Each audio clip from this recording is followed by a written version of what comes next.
Bon, il est officiellement 11 heures, alors je vais commencer. Et puis, celles qui arriveront par la suite prendront le train en marche.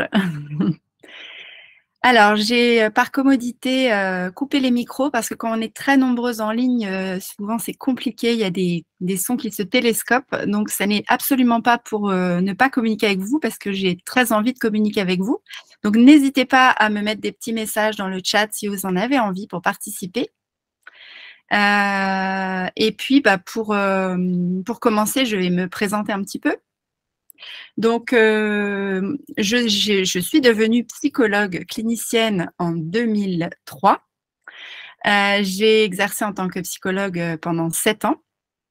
Et puis, tout au long de cette expérience, je me suis rendu compte qu'il me manquait beaucoup de choses pour accompagner les personnes. Du coup, j'ai eu envie de faire d'autres chemins, d'autres formations et je me suis enrichie petit à petit jusqu'à devenir thérapeute holistique. Donc, à l'heure d'aujourd'hui, je ne me présente plus en disant je suis psychologue, mais je me présente en disant je suis thérapeute holistique.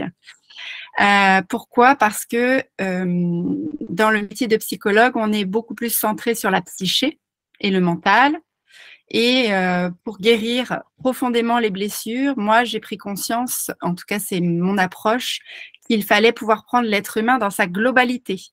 Donc, j'ai acquis plein de nouveaux outils qui puissent prendre en compte l'être humain dans sa globalité. Donc, je suis olfactothérapeute, sonothérapeute, je suis allée chercher toutes les sensations du corps, je masse aussi. Je fais du transgénérationnel, enfin voilà, j'ai beaucoup d'outils et j'ai aussi acquis des capacités pour faire des soins énergétiques et communiquer avec les âmes. Alors ça, je ne vais pas vous rentrer dans les détails, c'est pas le sujet d'aujourd'hui, mais en fait, ma vie a pris un grand virage à 180 degrés en 2008 parce que j'ai perdu un petit garçon à l'âge d'une semaine. Et c'est à partir de là que mon chemin d'éveil spirituel s'est ouvert et que toutes ces capacités sont descendues en moi puisque au moment de son décès, j'ai fait une sortie de corps. Voilà, donc c'est pas le thème d'aujourd'hui, mais c'est pour vous dresser un petit peu un profil de qui je suis. Donc j'ai accompagné depuis 20 ans des adultes, beaucoup d'enfants aussi et des couples. Donc voilà, c'est au bout de toutes ces années d'expérience en accompagnement individuel où j'ai eu en 2015 envie de créer mon premier cercle de femmes. J'avais énormément lu de choses autour de ça, je trouvais ça génial dans l'idée, ça me passionnait et du coup j'ai lancé donc un premier cercle en local, là où j'habitais, avec une petite dizaine de femmes. Et ce cercle a duré 5 ans. On se retrouvait tous les mois à la pleine lune pendant 5 ans. Donc, ça a été quelque chose de très régulier et très profond. On est allé de plus en plus en profondeur dans nos liens et dans la sororité. Et ça a été une expérience magnifique pour moi. J'avais eu l'idée à ce moment-là, comme j'étais allée vraiment à l'instinct, j'avais aucune formation, je proposais des choses qui me venaient de manière créative. J'avais eu l'idée de proposer aux femmes qui participaient à ce cercle de prendre le lead du cercle de temps en temps si elles en avaient envie pour transmettre des choses aux autres femmes. Donc ça a été très très riche parce que ça tournait, c'était pas toujours forcément moi qui facilitais ce cercle. Voilà, donc ça a été une expérience extraordinaire et en 2020, j'ai déménagé. Je suis partie à 700 km de là. Donc, j'ai pas pu continuer ce cercle. J'ai dit au revoir. On m'a fait une petite cérémonie d'adieu. Je suis partie. Et en arrivant ici en Ardèche, le lieu qu'on a choisi pour vivre, c'est un lieu qui était propice dans la nature à faire des ateliers, à accueillir des personnes pour des stages, etc. Et donc, j'ai créé mes premiers week-ends de retraite féminine ici sur place. Et ça fait maintenant bientôt 1 an et demi que, à peu près à toutes les fêtes celtiques de la roue de l'année, j'organise des retraites féminines avec des thèmes. Et donc, les thèmes varient selon les périodes de l'année, en fonction de ce que je sens et de ce qui est propice à ce moment-là de proposer. Donc voilà, mon expérience des cercles. Après, j'ai en février donc 2022, J'ai eu plein de femmes qui sont venues vers moi pour me demander, me dire Amélie, j'aimerais trop créer des cercles de femmes moi aussi, ça m'appelle, il y a quelque chose vraiment qui me parle autour de ça, mais je ne sais pas du tout par quel bout prendre le truc, comment m'y prendre, comment tu fais. Donc j'ai aiguillé 2-3 femmes comme ça vite fait, et puis j'ai eu l'idée de me dire mais peut-être qu'en fait il y a plein de femmes qui aimeraient faire ça et qui ne savent pas comment s'y prendre et qui du coup restent dans leur coin et n'osent pas se lancer. Et donc j'ai lancé une formation que j'ai appelée Gardienne des Lunes. Et ça fait maintenant donc un certain temps que j'ai fait plusieurs sessions. Donc maintenant, à l'heure d'aujourd'hui, j'ai formé environ 200 femmes à la facilitation de cercles avec beaucoup de plaisir. Chaque fois que je fais ça, j'ai l'impression de semer des petites graines pour que la féminité sacrée et la sororité se répandent un peu plus dans le monde. Et donc voilà, ça me met en joie. Donc ça, c'était ma petite présentation. Et pour vous dire comment je vais dérouler un peu cet atelier, je vais commencer par vous parler un petit peu, puisque mon thème, c'était guérir la lignée des femmes dans les espaces féminins sacrés. Je vais commencer par vous parler de ce que j'entends par la lignée des femmes. Donc, je vais dérouler un petit peu ce thème-là pour vous transmettre la façon dont je vois les choses. Et ensuite, je vous parlerai des cercles de femmes et pourquoi ce sont des espaces qui sont aussi propices à la guérison du féminin. Et on terminera par un petit atelier, un petit rituel que j'avais envie de partager avec vous pour aller honorer nos ancêtres et nous connecter à leurs dons, à leur sagesse, à leurs talents. Parce que oui, il y a des blessures et des choses qu'on hérite de nos ancêtres, mais heureusement, il n'y a pas que des choses négatives. On hérite aussi de leurs talents, de leurs dons, de tout ce qu'elles ont pu nous transmettre aussi de positif. Donc, à la fin de cet atelier, je vous proposerai voilà, un petit rituel pour aller connecter à ces ancêtres, les honorer et puis accueillir si elles ont des choses à nous transmettre. Et après, je vous laisserai un petit temps pour questions, échanges, si vous avez envie de partager des choses autour des cercles de femmes et de la guérison du féminin. Alors, pour commencer, donc, je vais faire un petit partage. Hop.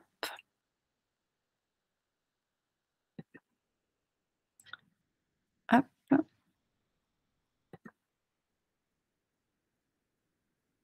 Voilà. Est-ce que vous voyez bien l'écran? C'est bon. Anaïs qui me check et qui me dit c'est bon. Merci Anaïs, tu es mon feedback. Alors, je vous ai mis cette image parce que pour moi, la lignée hommes et femmes en général, mais plus particulièrement la lignée des femmes, ce sont les racines sur lesquelles on s'appuie. Et on n'a pas tous et toutes les mêmes racines. Et en fonction de ce qu'il y a dans nos racines, ça va vraiment changer les choses, changer la donne dans notre vie. Donc cette image, elle est symbolique, mais elle me paraissait forte et importante à vous mettre pour démarrer ces histoires de racines. Donc la lignée des femmes, pourquoi elle est plus forte et plus importante pour une femme? Parce que donc l'idée, c'est que on va hériter des générations qui nous ont précédés tout un tas de mémoires.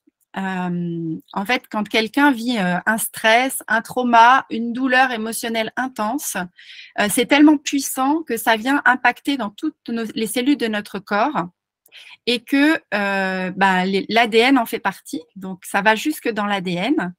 Et au fur et à mesure du temps, à partir du moment où on va procréer et faire des enfants, dans l'ADN, une partie de notre ADN va aller à l'enfant qui va nous suivre. Et dans l'ADN, il y a des mémoires, donc de traumas, de blocages, de douleurs qui sont là et qui sont comme dormantes.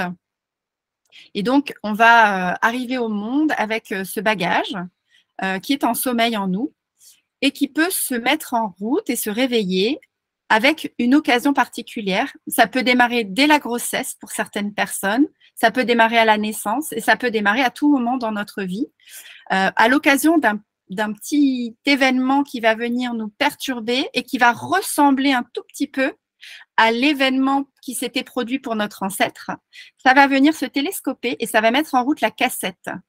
Et là, il va se dérouler les événements et les souvenirs traumatiques de notre ancêtre. Et ça va venir dans notre inconscient, guider nos choix de vie, nous bloquer dans certaines choses. Et donc, ça va mettre en place des blocages, donc des incapacités à faire certaines choses, des empêchements, des échecs répétés, des incapacités, donc sous forme d'échec. J'essaye des choses et ça ne marche à chaque fois pas. Donc ça, c'est tout ce qui va jouer au niveau de la psyché. Mais on peut aussi avoir des mémoires qui ne s'expriment pas par la psyché, mais qui vont s'exprimer par le corps. Et là, on va se trouver avec des somatisations diverses et variées. Alors, tous les problèmes gynécologiques peuvent, pas tous le sont, mais peuvent avoir des origines aussi transgénérationnelles, comme les cystites à répétition, les mycoses, le vaginisme, la stérilité ou les problèmes de fertilité, on va dire, et même certains cancers du sein ou de l'utérus qui se répètent de mère en fille dans certaines lignées. On va dire c'est génétique. Ok, mais la génétique, à l'heure d'aujourd'hui, on sait qu'elle prend 20% et que 80% c'est l'épigénétique. Et l'épigénétique, c'est tout le reste. C'est notre mode de vie, c'est notre environnement, c'est la pollution et c'est aussi tout ce qui nous vient comme mémoire transgénérationnelle. Et si vous êtes intéressé par toutes ces somatisations qui sont à l'origine de troubles ou de mémoire ou de choses comme ça, il y a le livre du docteur Daniel Flammenbaum que je vous conseille si vous en avez envie. Elle décrit très très bien tous les troubles féminins qui sont liés à des blocages psychologiques, soit de l'histoire personnelle, soit de l'histoire familiale. Donc c'est très intéressant à aller un petit peu approfondir. Alors, donc, je vais vous montrer l'image suivante. Tac. Alors, je vous ai mis une image, les références du livre. Alors, hop, ça s'appelle Femme, je vais essayer de vous le mettre dans le chat. Femme désirée, femme désirante. Et c'est docteur Daniel Flamen. Alors, je crois que c'est Flamen. Alors, je ne suis pas certaine de l'orthographe du nom, mais si vous tapez ça, vous devriez trouver facilement. Voilà, merci Angélique. Donc, je vous ai mis cette petite image d'emboîtement des générations, comme ça. Et puis à côté, je vous ai mis le mandala transgénérationnel. J'adore cette image. Donc, si vous regardez au milieu, au centre, vous avez un point un peu violet. Alors, les couleurs ne passent pas hyper bien à l'écran, mais voilà, le point central. Il faut imaginer que c'est vous. De chaque côté, à gauche et à droite, vous avez papa et maman. Et puis, ainsi de suite, vous avez les grands-parents avec les frères et sœurs. Et derrière, les arrière-grands-parents, les arrière-arrière-grands-parents. Et quand on regarde ce mandala, je ne sais pas si vous, ça vous fait ça. Déjà, c'est très joli. Mais ça donne un peu le vertige parce que quand vous voyez, quand vous remontez à 1, 2, 3, 4, 5, 6, 7, 8 générations, vous avez vu le nombre de personnes avec lesquelles on est relié. C'est assez extraordinaire de se dire qu'il a fallu toutes ces personnes-là pour arriver jusqu'à nous.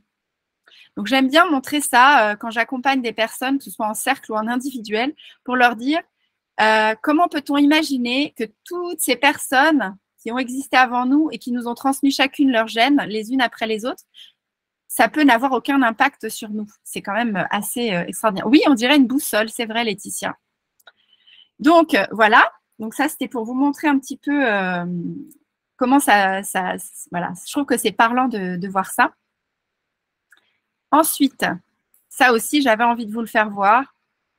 Est-ce que vous vous êtes déjà dit que vous avez vécu dans le ventre de votre grand-mère? Bizarre ce que je suis en train de vous dire, mais… Alors, le fœtus qui est là, c'est vous. C'est vous dans le ventre de votre mère. Enfin non, je dis des bêtises. C'est votre mère, pardon, dans le ventre de votre grand-mère. Et vous, vous êtes déjà là parce que les petits ovocytes de votre mère étaient déjà là, présents, pendant la grossesse, puisque ça se développe très vite. Dès qu'on arrive au monde, on a déjà tous nos ovocytes qui sont prêts à fonctionner. Donc, ça veut bien dire qu'il y a une partie de vous qui a vécu pendant un certain temps dans le ventre de votre grand-mère. Donc, déjà, ce qu'a vécu votre grand-mère, on peut comprendre que ça a impacté votre maman et que ça vous a impacté vous aussi. Mais ça va au-delà de ça, puisque votre grand-mère a vécu elle-même dans le ventre de votre arrière-grand-mère, etc. Alors, la lignée de femme du côté de la mère est-elle principalement impactante? Alors, les deux côtés peuvent être impactants, mais quand on voit cette image-là, tu vois, Livia, bah forcément, côté de ta tu as vécu dans le ventre, emboîté dans le ventre de chaque femme, comme des poupées russes. Donc, forcément que la lignée maternelle, elle va encore peut-être avoir un côté encore un peu plus impactant. Mais on peut hériter aussi. Moi, j'ai travaillé beaucoup de choses du côté de la lignée des femmes de mon père. Donc, ça impacte aussi quand même. Parce que dans les gènes de ma grand-mère paternelle, elle a transmis des gènes à mon père qui me les a retransmis. Donc, j'ai quand même des mémoires de la lignée des femmes du côté de mon père. Mon fils me dit tout le temps que je lui dois le respect parce qu'il est plus vieux que moi, parce qu'il était plus longtemps que moi dans la matrice depuis l'âge de 7 ans, me dit-il. Oui, les enfants, ils ont des idées assez fortes. Alors, donc voilà cette petite image. Donc, pour moi, dans la conception que j'ai maintenant des choses, depuis que j'accompagne les personnes sur le transgénérationnel et les mémoires de la lignée, pour moi, tant qu'on n'a pas fait l'état des lieux de ce qui s'est passé chez nos ancêtres, eh bien, en fait, et qu'on n'a pas réparé certaines blessures, certains traumas qu'ils ont vécus, on n'est pas complètement libre. On n'est pas complètement libre parce que on a des fidélités inconscientes, on a des mémoires traumatiques inconscientes, et tout ça, c'est caché dans un petit coin de notre inconscient et on n'en a pas connaissance. Et ça va être encore plus impactant si on n'a pas eu d'histoire racontée. Parce que parfois, on sait qu'il y a eu un trauma, on sait qu'on a une arrière-grand-mère, par exemple, qui a perdu un enfant en bas âge ou autre, mais on nous l'a raconté. Donc, on l'a en conscience quelque part et on peut le travailler si jamais on sait qu'on se rend compte qu'on a un blocage en lien avec ça. Alors que s'il y a des tabous et qu'il y a des choses qui ne nous ont pas été racontées, eh bien, tout ce qui ne s'exprime pas s'imprime. Donc, ça va s'imprégner encore plus fort dans notre inconscient, dans nos cellules et dans notre vie en général. Le décès de mon grand-père pendant que ma grand-mère était enceinte de ma mère. Donc, j'ai vécu une partie du trauma de ma grand-mère. Oui, c'est possible, tout à fait. C'est même très probable, complètement. Alors, voilà. Je voulais vous donner, avant de passer au cercle de femmes et vous expliquer en quoi ils sont propices, j'avais envie de vous donner quelques exemples parce que c'est toujours parlant d'avoir des exemples de situations pour se rendre compte à quel point ça peut impacter.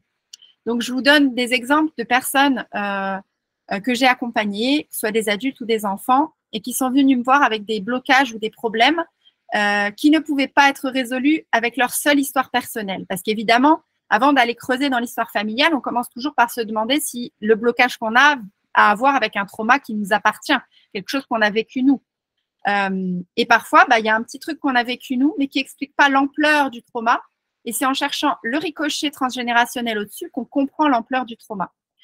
Ce live tombe à pic, arrière-grand-mère qui a perdu un enfant à l'âge de 5 ans. Gros secret de famille, je viens seulement de le découvrir.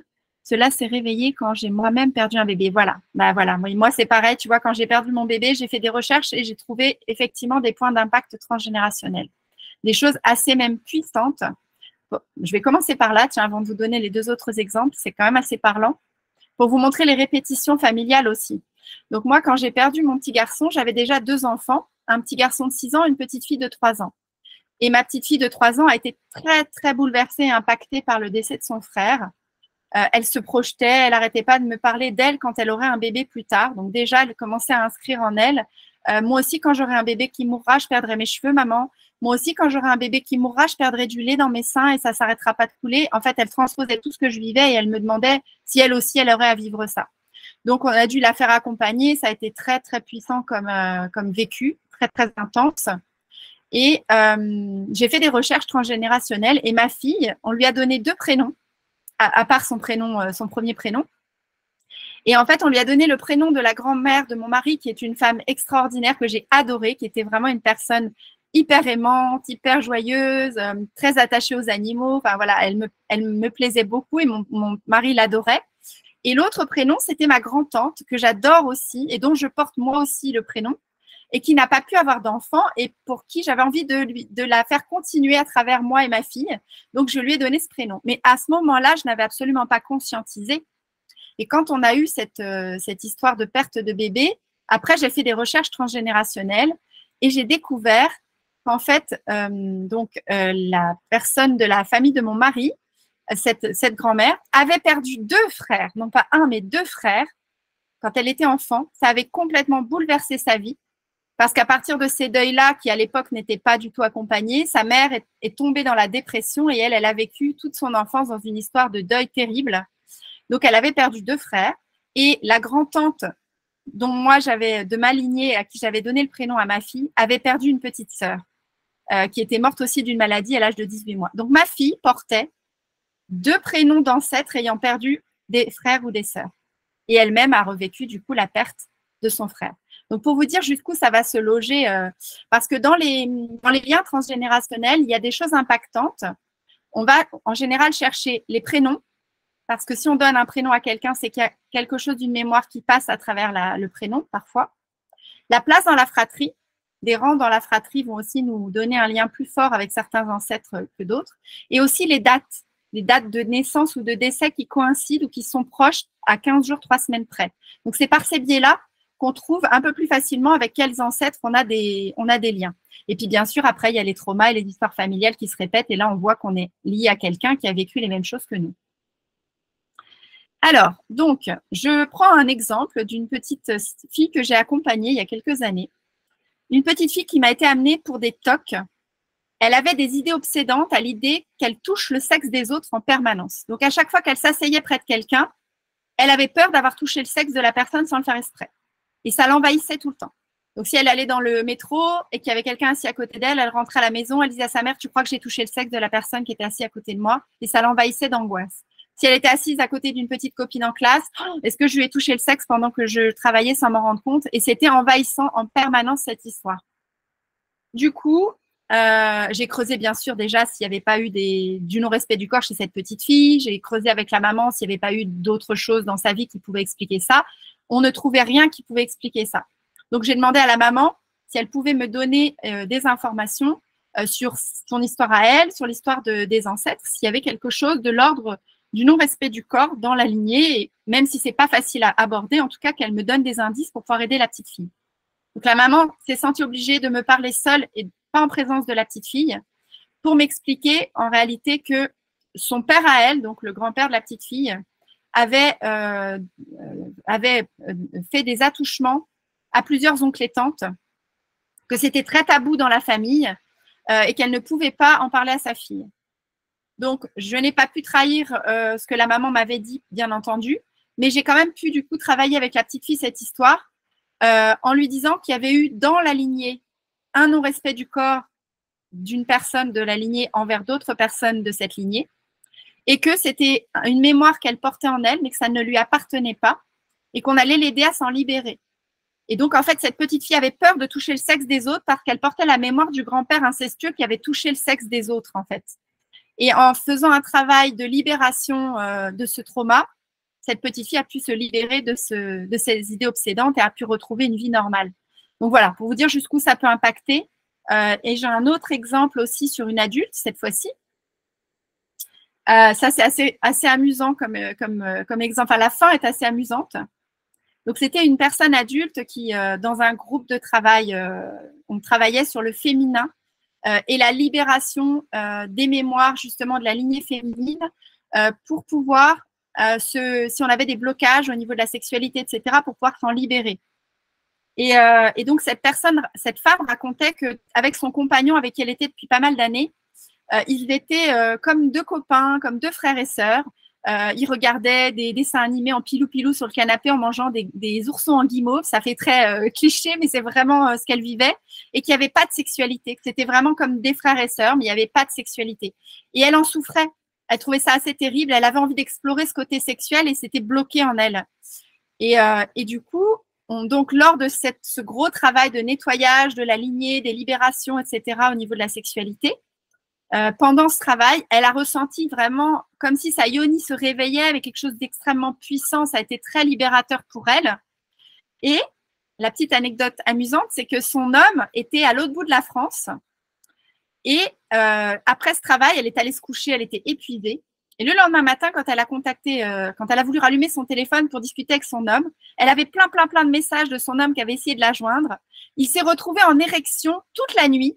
Impossible de faire passer son érection parce que le travail énergétique et transgénérationnel qu'elle avait vécu, elle, dans son corps de femme, avait réveillé quelque chose chez lui de l'autre côté, à l'autre bout de la France. Et du coup, quand ils se sont retrouvés, ils ont pu démarrer une vie sexuelle vraiment magnifique. Voilà. Mais je trouvais que c'était une très belle anecdote à vous partager sur les blocages qui peuvent venir de la lignée et comment ça peut se libérer. Moi, pour en avoir accompagné beaucoup, ça paraît presque magique. Quand ça se libère, le déblocage est tellement puissant que c'est vraiment extraordinaire. Voilà. Alors, qu'est-ce que je vous avais mis d'autre comme image à partager? Ah oui, bah voilà, je vous avais mis moi et mon ancêtre. Mamie, qu'as-tu à me dire de ton histoire et de tes blessures? Voilà, quand on fait un travail, un rituel, souvent on va chercher l'ancêtre et on lui demande qu'est-ce que tu as à me dire? Qu'est-ce que tu as à me partager que je peux faire pour libérer? Et en fait, quand on se libère du trauma, on libère aussi l'ancêtre au niveau énergétique parce que souvent, ils ont vécu des choses dramatiques. À l'époque, on n'allait pas voir de thérapeute, on ne faisait pas un travail sur soi. Donc, on partait, on mourait avec son trauma qu'on n'avait pas réglé.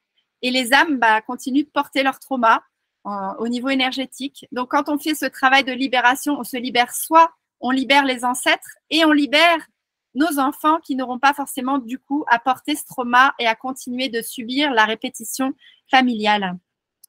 Alors, qu'est-ce que me dit Caroline? Je porte le prénom de ma grand-mère paternelle en remontant mon arbre généalogique du côté de mon papa, donc il est présent à chaque génération, en étant mère, sœur, etc. Je me rends compte que cela doit avoir une signification, mais du côté de mon papa, personne ne se parle et je ne sais pas comment travailler là-dessus. Comment faire un travail transgénérationnel si les personnes sont décédées et qu'on ne connaît rien de leur vie?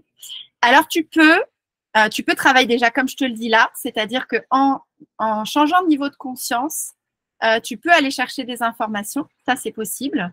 Et tu peux aussi faire des constellations familiales, qui est un super outil pour aller travailler sur les secrets de famille, les non-dits, quand on n'a pas d'informations, quand on a été adopté et qu'on ne sait rien du tout de s'aligner au-dessus. C'est vraiment puissant. Je ne sais pas si vous avez vu la série sur Netflix sur le chemin des Oliviers. Je vous conseille, si vous êtes intéressé par qu'est-ce que c'est les constellations familiales. Alors évidemment, c'est romancé parce que c'est une série, mais ça donne une idée, un aperçu de comment ça fonctionne et comment on travaille avec les constellations. Comment faire lorsque nos ancêtres ne veulent rien partager? Ben voilà, Hélène, c'est le même principe. Parfois, ils ne veulent pas partager. Au départ, ils sont bloqués parce qu'ils ont honte, c'est tabou. Mais parfois, si on travaille sur soi et qu'on arrive à les réaborder avec amour, empathie et la façon dont on va leur poser les questions, parfois, ils s'autorisent à un moment donné quand même à nous révéler certains secrets. C'est arrivé pour des personnes que j'ai accompagnées. Je porte le prénom de mon arrière-grand-mère. Ah bah tu vois, ça peut être intéressant de creuser En fait, je vous conseille, quand vous portez des prénoms d'ancêtres, c'est intéressant d'essayer de savoir qu'est-ce qu'ils ont vécu, tout simplement. Est-ce qu'ils ont eu une vie heureuse? Est-ce qu'il y a eu des drames dans leur vie? Comment ça les a impactés? Ça peut vous donner des indices. Ça me parle beaucoup et je trouve que ces non-dits sont très pesants. Bah oui, c'est clair, c'est très très lourd. Alors, je vais continuer mon petit déroulé. Et je regarde mes notes en même temps pour ne rien oublier de ce que j'avais à vous dire. Donc, il y a des rituels de libération des lignées féminines qui sont magnifiques, qui sont à vivre. Alors, on peut faire des rituels seuls, bien sûr, ou accompagnés par un thérapeute en individuel. Mais pourquoi est-ce que c'est beaucoup plus puissant, en tout cas selon mon expérience, de le vivre dans des cercles de femmes? Alors voilà, je voulais vous montrer cette image, je la trouve magnifique. C'est le travail transgénérationnel. Vous prenez l'arbre avec sa tristesse, ses douleurs à droite, à gauche. Et puis, en faisant le travail de libération des mémoires, on va réenluminer, j'aime bien ce mot-là, remettre de la lumière à différents étages de l'arbre, petit à petit. Et ensuite, quand on fait une visualisation à la fin et qu'on a réenluminé, on voit un arbre qui brille, qui est rayonnant et tous les insectes qui sont épanouis et heureux. Et c'est vraiment magnifique à vivre. Alors, j'en étais à l'autre image. Tac, tac, tac. Voilà, je vous ai mis quand même, pour vous projetiez dans les espaces de féminin sacré, je vous ai mis quelques images. Donc, qu'est-ce qui se passe dans les cercles de femmes, dans les espaces où on est entre femmes, comme ça? Déjà, ce qui va être propice pour aider à lever les traumas et à oser aussi parler et poser les choses difficiles, c'est qu'on est dans une ambiance où il y a le non-jugement, la confiance, la confidentialité de ce qui est dit, le respect, la sécurité, l'amour inconditionnel, l'écoute bienveillante. Et toutes ces choses-là, quand on a ça, et répété avec le nombre de femmes présentes, c'est très puissant. C'est comme si chaque femme ouvrait son chakra cœur et qu'il y avait une énergie d'amour, vraiment d'une intensité très forte qui circulait dans cet espace. Et ça porte, ça sécurise et ça donne envie plus facilement déjà de se déposer. Donc ça, c'est la première chose qu'on peut dire par rapport à ces espaces-là. Quand j'anime un cercle de femmes, ce que je fais souvent, c'est que je prends la parole en premier. On pourrait dire, normalement, les invités parlent d'abord, mais moi, je parle en premier parce que dès le début, je fais bas les masques et je me confie au cercle en déposant mon histoire, en déposant certains de mes traumas pour ouvrir la porte et dire, ici, c'est possible. Tu peux être accueilli et oser dire. Donc, je vais parler de ce qui a été douloureux pour moi, ce que j'ai traversé. Et en fait, ça incite les autres femmes à faire pareil. Elles se disent, OK, alors là, on peut y aller. Elle l'a fait, elle a lancé le démarrage, donc moi aussi, je vais y aller. Et du coup, la plupart des femmes me disent, quand on fait des temps de partage à la fin du week-end ou à la fin du cercle, ça a été hyper libérateur pour moi que tu oses dire tout ça parce que du coup, je me suis dit, si elle le dit, moi aussi, je peux le dire. Et du coup, ça libère la parole des femmes. Ensuite, dans un cercle, il y a les effets miroirs. Et ça, c'est très puissant. Vous allez vous rendre compte si vous le faites, si vous le vivez un jour, et pour celles qui l'ont peut-être déjà vécu, on n'est pas tout ensemble dans ce cercle par hasard. Il y a toujours une raison pour laquelle on se retrouve toutes dans la même pièce à ce moment-là. Et en plus, on ne s'assoit jamais à côté d'une femme par hasard. Donc, c'est assez puissant de prendre conscience de ça. Très souvent, j'ai une femme qui va commencer à parler d'un avortement douloureux qu'elle a mal vécu. Et celle qui est assise à côté d'elle va se mettre à pleurer et dire juste après, moi aussi, j'ai vécu ça. Ou alors, il y en a une qui va parler d'un blocage sexuel, d'une douleur pour elle dans sa sexualité. Et juste en face d'elle, dans le cercle, la femme en face d'elle a vécu la même chose qu'elle. Et il y a tous ces effets miroirs qui sont là. Et du coup, on se comprend dans nos souffrances. On a l'impression de ne plus être seul avec ce vécu douloureux, ce vécu peut-être dont on avait honte, ce vécu qu'on n'osait pas dire, qu'on gardait secret dans un coin et qui nous faisait tellement mal. Et tout d'un coup, on se retrouve avec des femmes qui comprennent, qui vivent la même chose, qui ne nous jugent pas, qui nous apportent de l'amour et du soutien. Et c'est d'une puissance pour la guérison. C'est vraiment difficile de le décrire avec des mots, mais c'est vraiment puissant. Et la dernière chose aussi, dans les espaces de cercle, qui va faire que c'est si riche et si puissant aussi, c'est qu'en fait, il y a une énergie, si on va sur l'aspect plus spirituel et énergétique, il y a une énergie dans ce cercle. Il y a l'énergie d'amour qui circule entre les femmes. En plus, quand on ouvre le cercle au départ, on va se donner parfois les mains ou alors on va mettre l'intention de se relier les unes avec les autres. Et ça marche autant quand on est assise à côté ou quand on le fait à distance en visio, parce que j'ai animé plein de choses en visio et c'est aussi puissant. On ferme les yeux et on a l'impression de sentir la présence des autres femmes qui sont là au même moment reliées. Donc, il y a cette énergie. Et comme je vous le disais, il y a comme un vortex énergétique qui circule entre les femmes dans le cercle et il y a les chakras cœurs qui s'ouvrent. Et là, ça fait tous ces chakras cœurs qui résonnent ensemble. Il y a une espèce de geyser énergétique qui va propulser la guérison de manière vraiment beaucoup plus forte et puissante que quand on est seul, en fait. C'est difficile, encore une fois, à mettre des mots là-dessus pour vous expliquer, mais vraiment, c'est du vécu et du ressenti. Et c'est ce que toutes les femmes me donnent comme feedback à la fin. Quand on fait un week-end comme ça, on passe 3 jours ensemble et ça descend de plus en plus dans les profondeurs et ça monte de plus en plus en énergie. Et à la fin, dans les partages, ce qu'elles me disent, c'est à chaque fois que je viens vivre un week-end avec toi, parce qu'il y en a qui reviennent, parce qu'elles adorent, elles me disent, c'est un booster en fait, c'est un booster d'évolution sur 3 jours, quoi. Je repars et pendant plusieurs mois, il y a des choses qui vont continuer de s'agiter ou de se remettre à leur juste place. Et je vais revenir quelques mois plus tard et à nouveau, je vais reprendre mon booster. Donc voilà, pour vous dire comment ça fonctionne dans les cercles et pourquoi c'est puissant. Et puis, le cadre, la façon dont je crée, moi ou d'autres femmes qui facilitent les cercles, on va créer une ambiance. C'est-à-dire que la femme qui va entrer, alors moi, c'est souvent dans une yourte que ça se fait, parce que j'ai une yourte ici pour le vivre, donc parce que j'aime l'espace circulaire qui va bien avec les cercles de femmes. Mais vous allez entrer dans un espace et quand vous entrez, il y a un centre avec des symboles, il y a une décoration, il y a une énergie parce que je prépare la pièce aussi au niveau énergétique avant que les femmes entrent. Et quand on arrive dans cet espace, c'est comme si on changeait de niveau de conscience. On est dans notre vie ordinaire, dans notre état de conscience ordinaire, on pénètre dans cet espace et là, il y a une vibration, il y a quelque chose qui n'est pas comme d'habitude. C'est comme si on faisait une expansion de conscience, rien qu'en pénétrant dans cet endroit.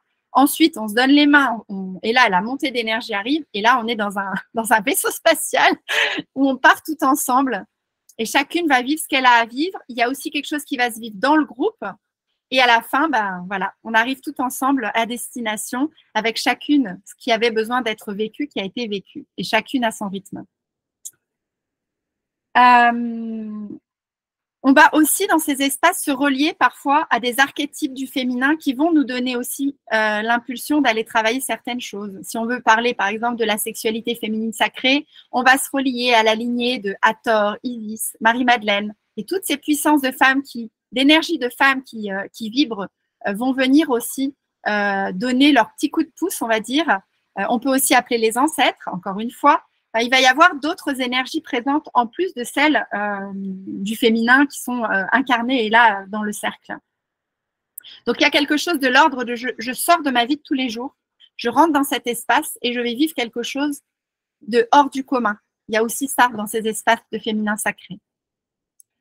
Alors je vous donne quelques petits rituels qu'on peut. Je vous donne 2 exemples parce qu'il y en a plein.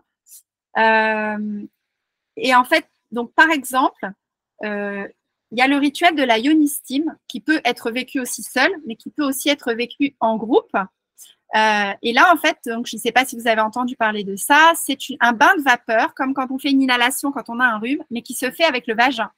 Donc, en fait, on a en dessous de nous, on est assis sur des petits sièges percés.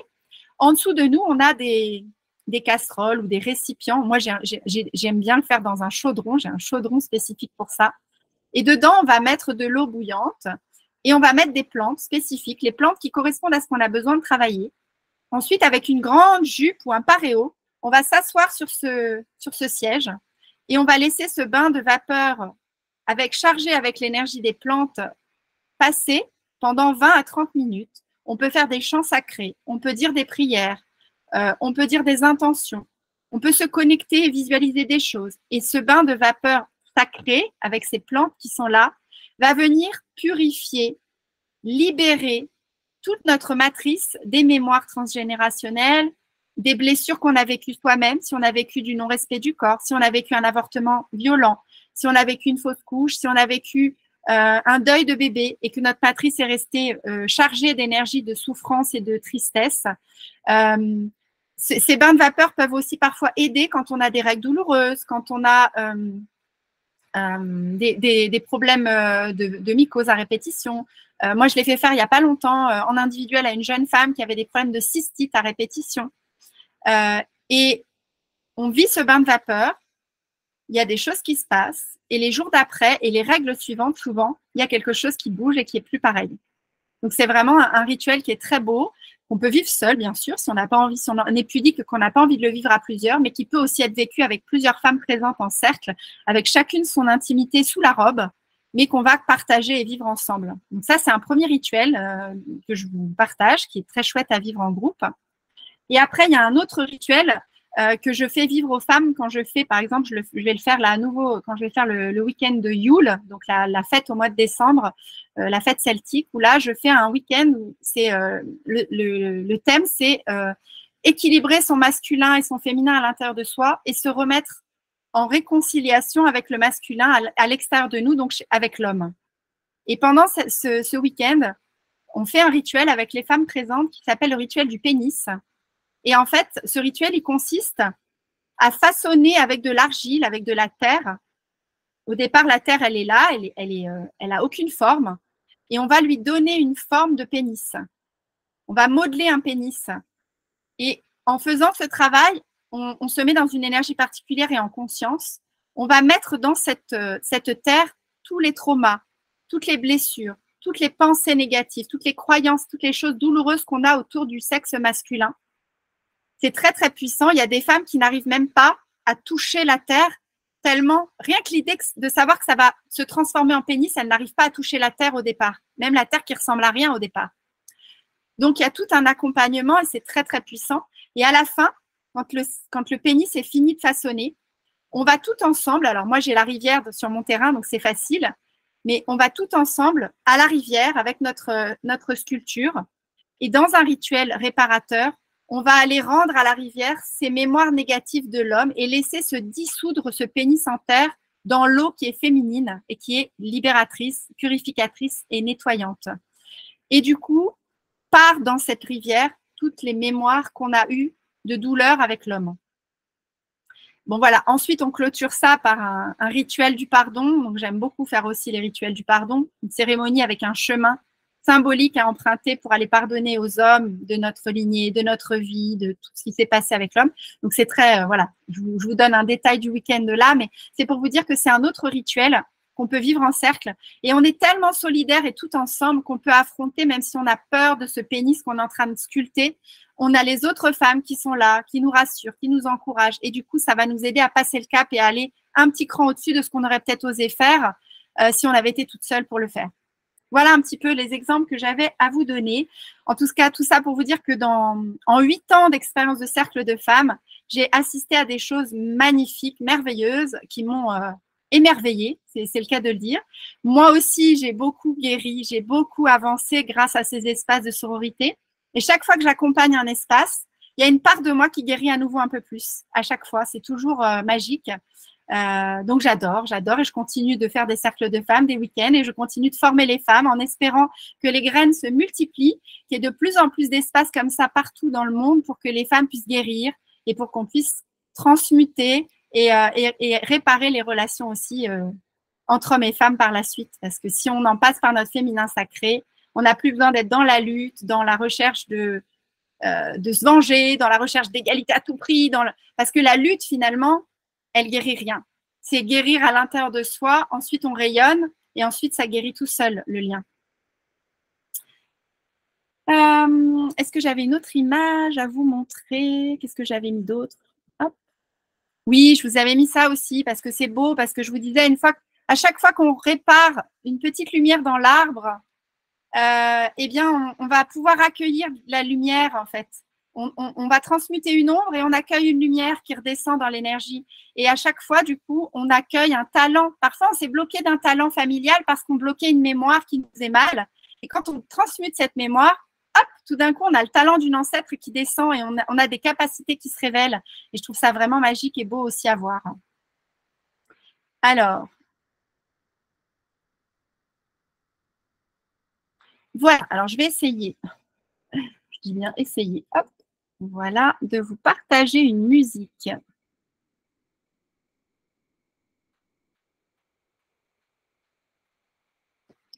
Hop.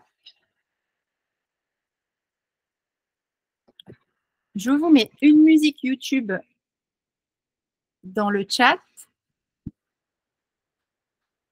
Voilà.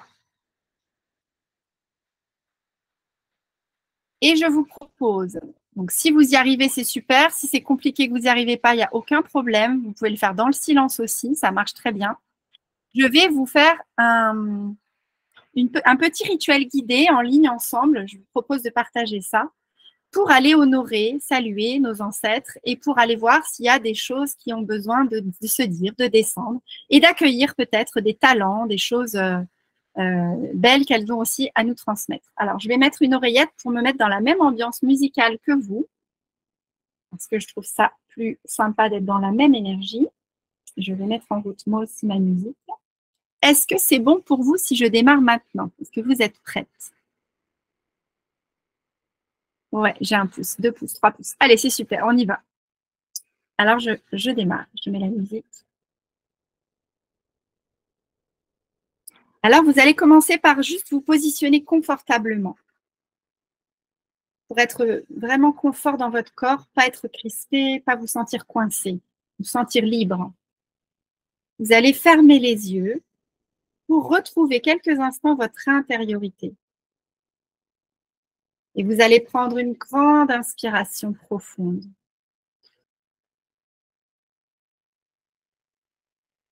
Et vous pouvez souffler par la bouche en expirant si vous le sentez, pour vider complètement vos poumons et votre ventre.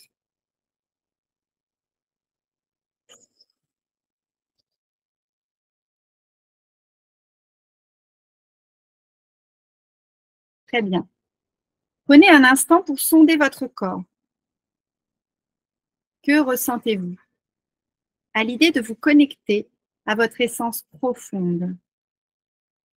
De la curiosité, de l'excitation, de l'appréhension peut-être. Laissez venir à vous tous les adjectifs qui jaillissent. Votre mental va s'en donner à cœur joie. Dans le meilleur des cas, il vous facilitera la tâche. Dans le pire, il tentera de vous détourner de votre tâche en instaurant un petit malaise. Laissez-le s'exprimer. Des centaines d'années de conditionnement ne peuvent pas s'évanouir en un claquement de doigts. Écoutez-le, laissez-le dire ce qu'il a à dire. Il est bienvenu. C'est votre guide, votre protecteur. Il est là pour vous protéger.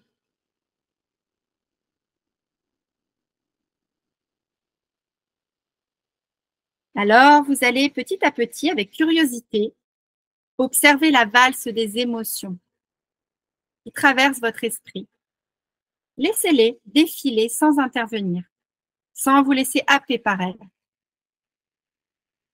Respirez calmement, profondément.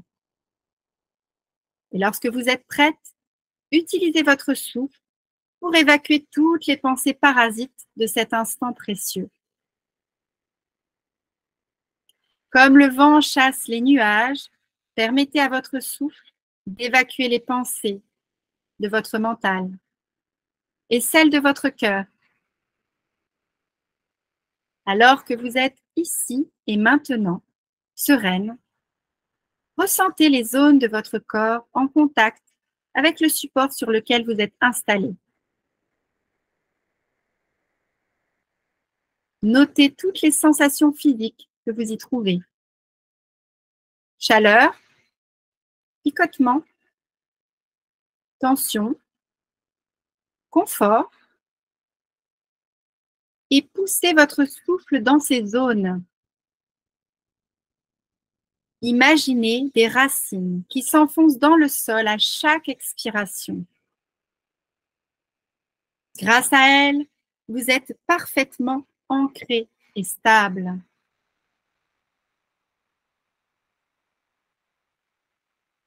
Vous êtes enraciné et en sécurité. Imaginez maintenant que vous inspirez une lumière argentée par le sommet de votre crâne. Laissez circuler ce souffle lumineux dans votre corps et dans votre cœur.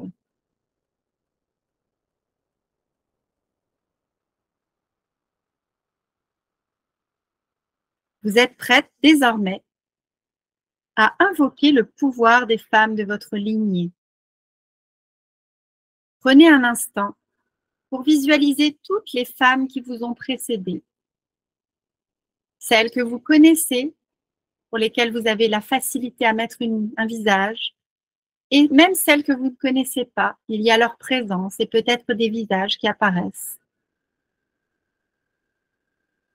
Votre mère, vos grands-mères, arrière-grand-mères, et plus encore, toutes celles par qui leur sang et leur amour vous ont donné naissance. Adressez-leur mentalement le message suivant. En ce lieu et en cette heure, j'invoque avec humilité et bonheur les femmes de ma lignée, afin de l'ancien pouvoir bénéficier. À travers le temps et les âges, mères, amies, toutes sages, à jamais liées par le sang et réunies en cet instant. Que vos forces, vos faiblesses, essence du féminin sacré, me guident, afin qu'intuition et sagesse en soient décuplées. Je vous remercie pour ces dons et ce précieux cadeau qu'est la vie, et m'engage à partager et à transmettre à mon tour votre magie. Sentez leurs énergies circuler à l'intérieur de vous. Sentez cette force et cette sensibilité. vous remplir. Vous êtes vous et vous êtes elle en même temps. Prenez conscience de ce potentiel qui est en vous. Tapis-là, au creux de votre cœur. Sentez comme cette douceur, cette sensibilité féminine sont en réalité des forces incroyablement puissantes. Vous êtes connecté à toute votre lignée féminine, libre plus que jamais d'être vous-même.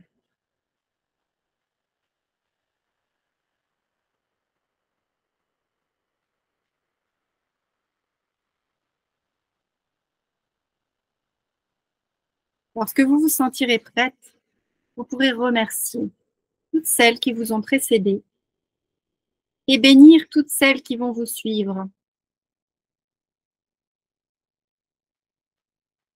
Et alors ensuite, vous pourrez prendre tout votre temps tranquillement pour ouvrir les yeux à votre rythme. Et surtout, n'oubliez pas de vous remercier pour ce précieux moment que vous vous êtes accordé.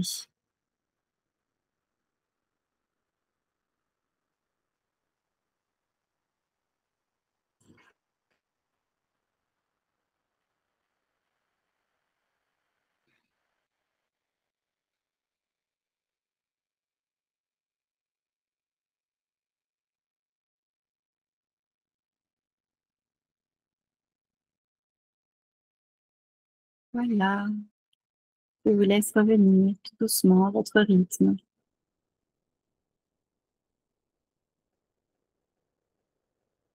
Et vous pouvez vous amuser si vous en avez envie à partager, si vous avez eu des images, si vous avez eu des messages, si vous avez vu des choses, vous pouvez les dire dans le chat.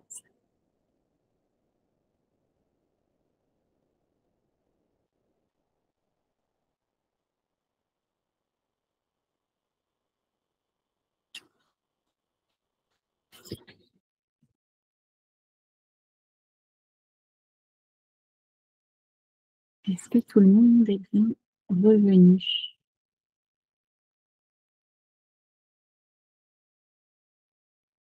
Une sensation forte d'amour et des larmes qui ont coulé incroyablement doux. J'ai ressenti, je vois la ramener, j'ai une sensation de lourdeur au niveau du plexus, du diaphragme.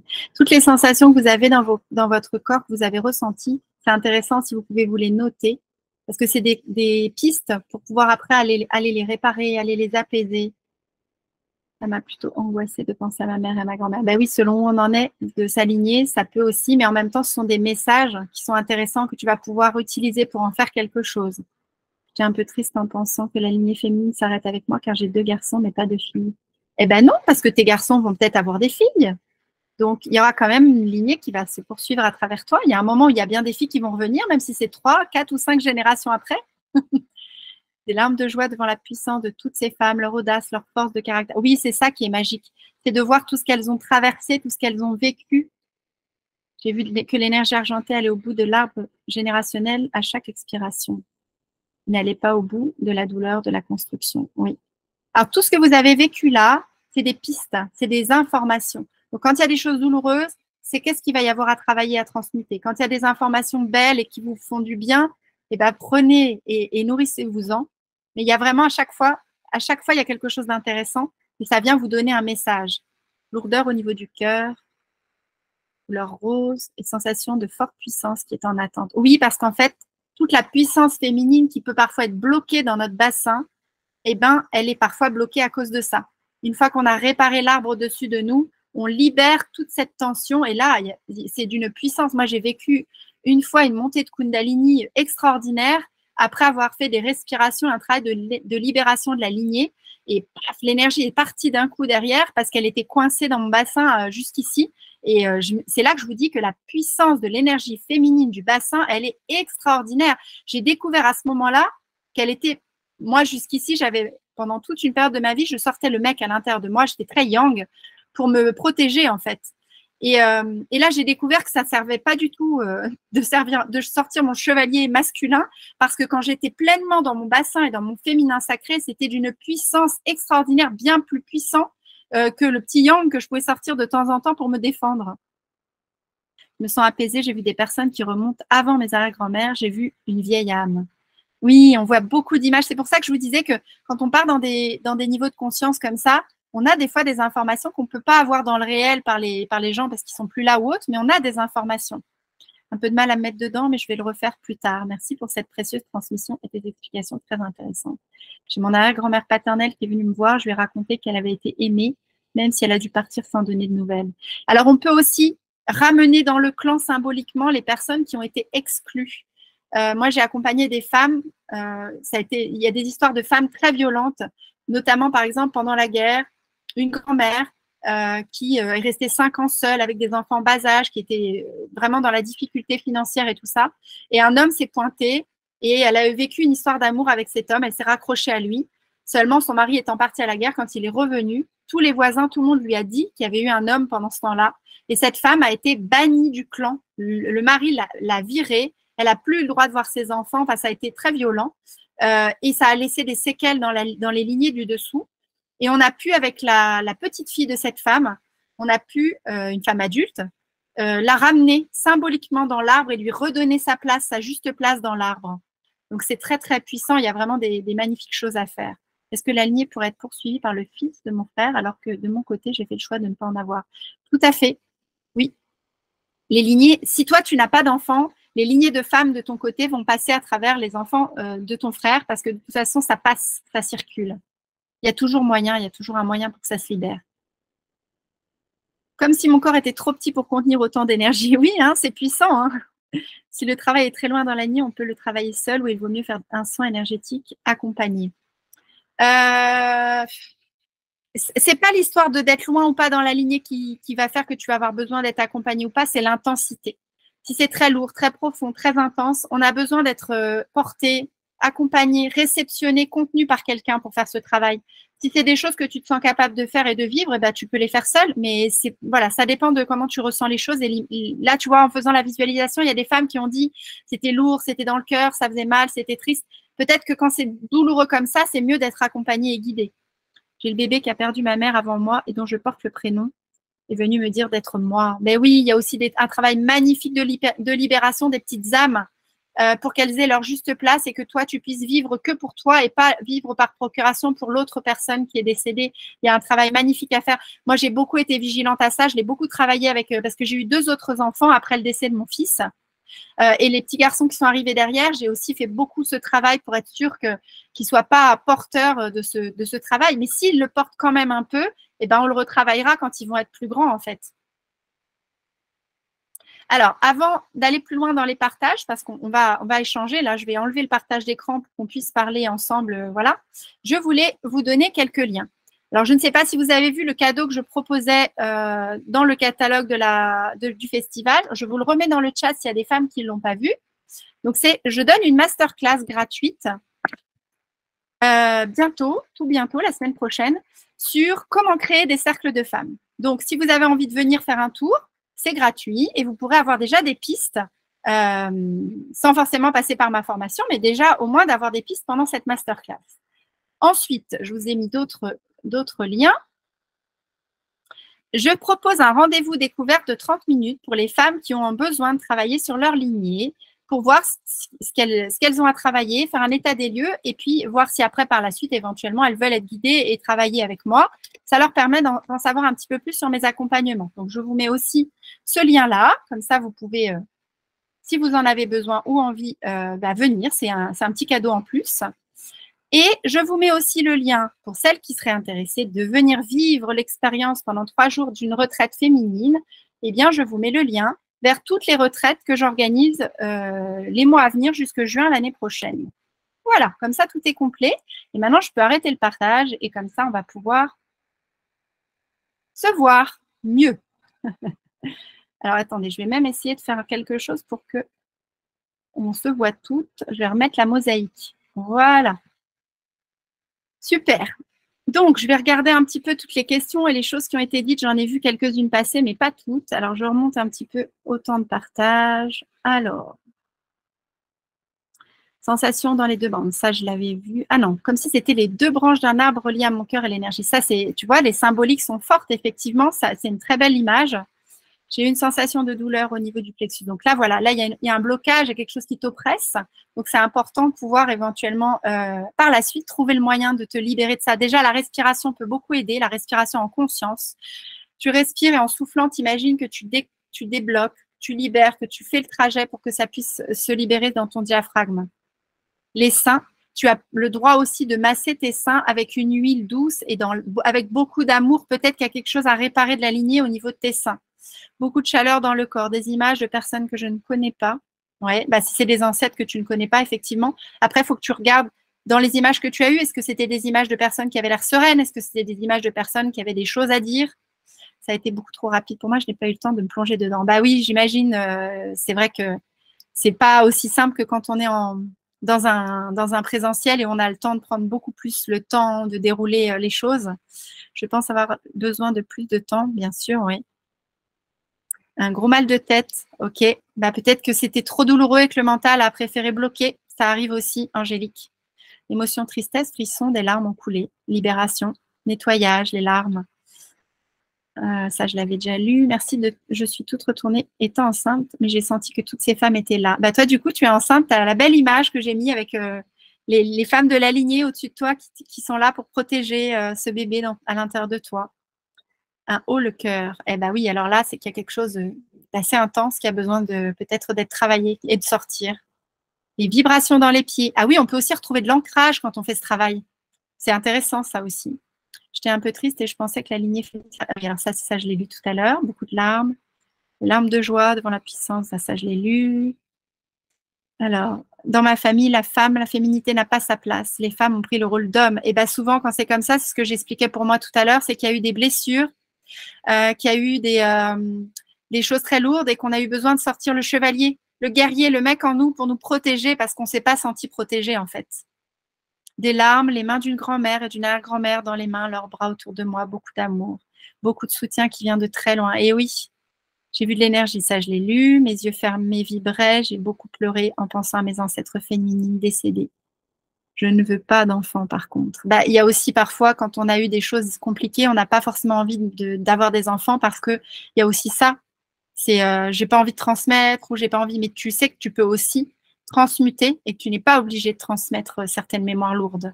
Lourdeur au niveau du cœur, voilà, ça je l'ai lu, un peu de mal à me mettre dedans au départ, je vais refaire plus tard, ça je l'avais lu.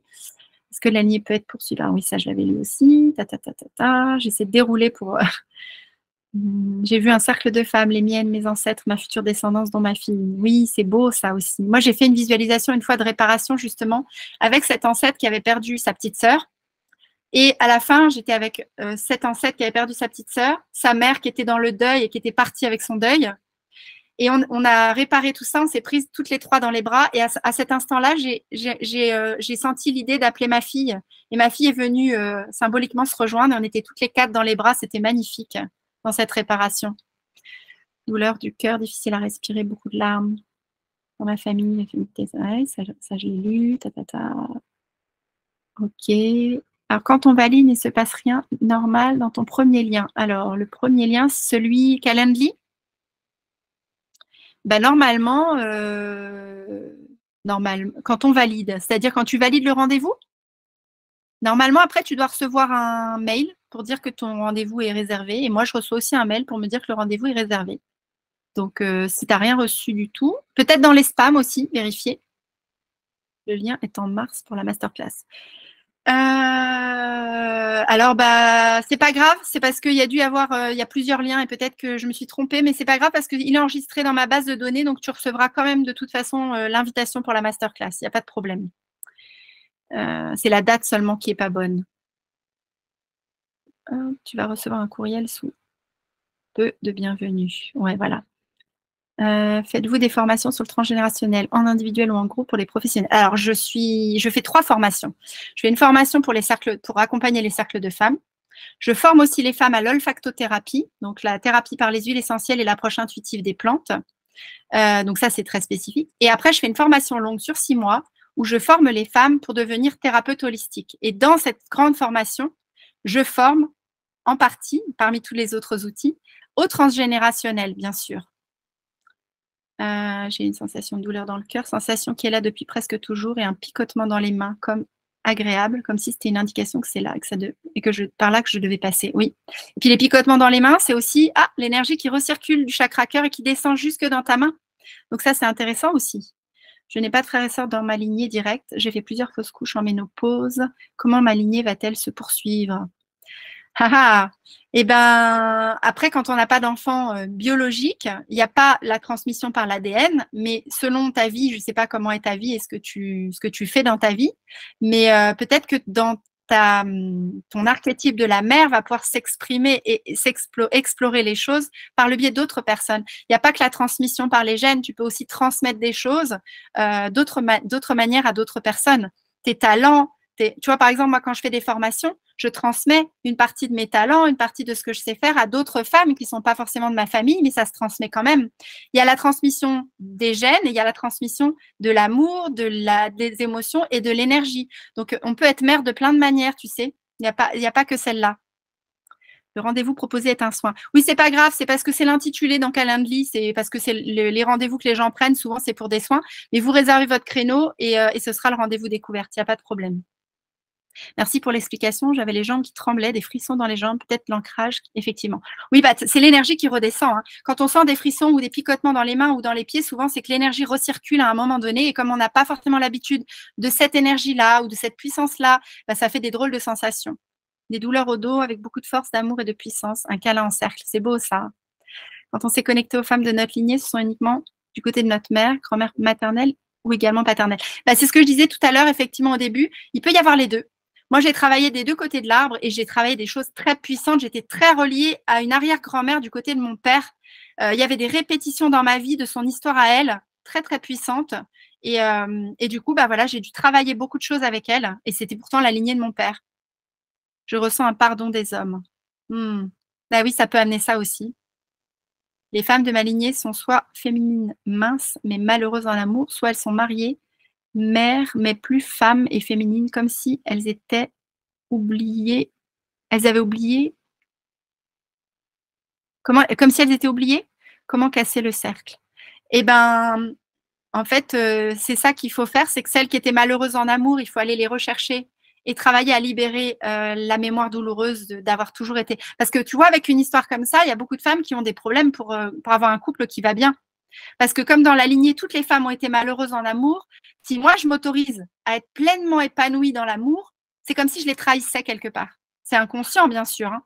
Donc, il faut d'abord que j'aille les réparer, elles, pour avoir l'impression que je les abandonne pas et que je suis pas une traîtresse si moi je m'autorise à être heureuse en amour. Donc, on va aller faire une réparation symbolique avec ces femmes-là. Et du coup, tu vas sentir qu'elles sont en paix et tu vas pouvoir toi aussi couper ce lien de fidélité qui n'est plus d'actualité parce qu'il n'y en a plus besoin et t'autoriser à être heureuse et épanouie en amour. Peut-être que tu l'es, hein. Je ne sais pas si c'est en lien avec ça, mais il y a des choses à faire. Je n'ai rien ressenti. Est-ce que cela signifie que je n'ai rien à transmuter? Ça peut. Ça peut être que là, il n'y avait pas de message important à venir pour toi, ou ça peut aussi que tu n'étais peut-être pas pour l'instant prête. On peut aussi, quand on fait quelque chose en groupe comme ça, en live et à distance, ne rien sentir parce que des fois, les choses sont pas accessibles tant qu'on n'est pas dans un espace plus sécure avec quelqu'un qui t'accompagne, qui est à côté de toi. On peut des fois ne pas s'autoriser à ressentir quand c'est des choses fortes. Donc, je ne peux pas te dire comme ça ce que ça veut dire. Mail bien reçu en mars normalement. Quelle est la date de ta formation du coup? Alors, la masterclass, c'est la semaine prochaine et ma formation démarre la semaine suivante. Petite question, est-ce que l'infertilité au niveau de l'utérus peut être due à la lignée? Oui, bien sûr. On ne peut jamais savoir si l'infertilité… En fait, ce qui va se passer, c'est que quand on fait des recherches sur pourquoi on n'arrive pas à tomber enceinte, parfois il y a une explication médicale. Et là, on va pouvoir mettre en place des choses médicales pour libérer le problème. Et parfois, il n'y a pas d'explication. Moi, j'ai accompagné plein de femmes. On ne trouvait aucune explication rationnelle et médicale au fait qu'elles ne pouvaient pas tomber enceinte. Là, c'est intéressant quand c'est comme ça d'aller chercher les réponses et de faire des déblocages transgénérationnels parce que ça peut être une fidélité, ça peut être une mémoire traumatique. Par exemple, une grand-mère qui a vécu un accouchement traumatisant ou qui est morte en couche ou qui a perdu son bébé à la naissance et c'est tellement violent et traumatisant que les lignées d'après ne peuvent pas s'autoriser à tomber enceinte. C'est trop dangereux psychiquement. C'est trop violent et donc on ne peut pas tomber enceinte. Donc, il y a une survie qui va faire qu'on va se bloquer et qu'on ne pourra pas tomber enceinte. Je souffre d'endométriose lors d'une constellation familiale. L'origine pourrait venir de la femme maternelle. Beaucoup de douleurs ressenties dans cette femme, j'imagine.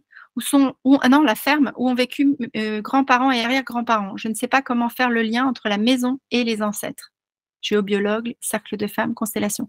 J'ai pas bien compris, Carole, c'est parce que toi, tu vis dans cette ferme et que du coup, tu sens qu'il y a un lien avec ce lieu-là, ou est-ce que c'est que tu as découvert qu'il y avait eu quelque chose dans cette ferme, mais que toi, tu habites pas dans cette ferme? Parce que du coup, c'est pas la même chose, c'est pas la même question. Je rejette beaucoup la lignée de femmes de ma maman, je refuse beaucoup ce qu'elles m'ont transmis. Ben, tu peux pas accueillir ce qu'elles t'ont transmis si c'est trop douloureux. C'est ce que je disais tout à l'heure, on va se bloquer et on va pas vouloir accueillir. C'est un peu, je vais vous donner une image, c'est comme si vous aviez un ancêtre qui décède et pour pouvoir avoir son héritage, il faut que vous vous payiez toutes ses dettes. Si les dettes sont très importantes, on va refuser l'héritage, on n'est pas maso. Mais si vous savez, par exemple, que vous pouvez faire quelque chose pour que les dettes soient réglées et que du coup, derrière, vous allez hériter un magnifique héritage extraordinaire, ça vaut le coup de trouver le moyen de réparer les dettes. C'est un peu le même principe en transgénérationnel. Si c'est trop douloureux, bien sûr que tu n'as pas envie d'accueillir. Il faut d'abord aller nettoyer et libérer pour que tu puisses à nouveau accueillir derrière. Est-ce que si je libère des mémoires, ma fille qui est déjà incarnée? Oui. Oui, parce que il y a la cassette, comme je disais au début de l'atelier, la cassette, elle peut être en sourdine. Et si toi, tu libères la mémoire, la cassette n'aura pas forcément à se mettre en route. Donc, ta fille n'aura pas besoin de vivre la répétition du trauma. Et si jamais elle a déjà mis en route sa cassette, ce qui est possible aussi, eh ben, il faut la faire accompagner pour qu'elle puisse libérer tout ça. Comment accéder à toutes ces formations? Très intéressée par le site. Alors, dans le catalogue du festival, vous retrouvez tous mes liens. Le lien vers mon site internet, le lien vers mes réseaux sociaux, le lien vers ma chaîne YouTube. Donc, normalement, vous pouvez après retrouver facilement l'accès vers mes formations, vers les accompagnements, vers tout ce que je fais. Je n'ai pas compris le rendez-vous, c'est pour découvrir ce que vous faites. Le rendez-vous, c'est un petit rendez-vous qui te permet de me parler de toi si tu as des mémoires ou des choses que tu aurais envie de travailler et que moi, je puisse échanger avec toi pour voir de quelle manière tu peux les travailler. Et si tu as envie après, par la suite, éventuellement, je peux t'accompagner ou pas dans ce travail-là. Étant thérapeute holistique également, fais-tu un module spécifique sur le transgénérationnel? Car c'est un outil. Oui. Alors oui, bien sûr, il y a la possibilité, tu me contactes, Frédéric, il y a la possibilité que tu puisses juste faire ce module-là, si ça t'intéresse, que tu es passionné par ça, mais que tu n'as pas envie de faire toute la formation, puisque le reste, tu l'as déjà. Est-ce que ce serait possible d'avoir à nouveau la prière? Tu veux dire oui, la petite prière que j'ai fait là?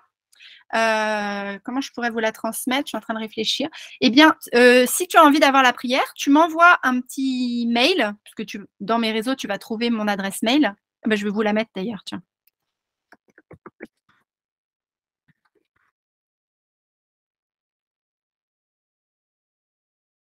Voilà.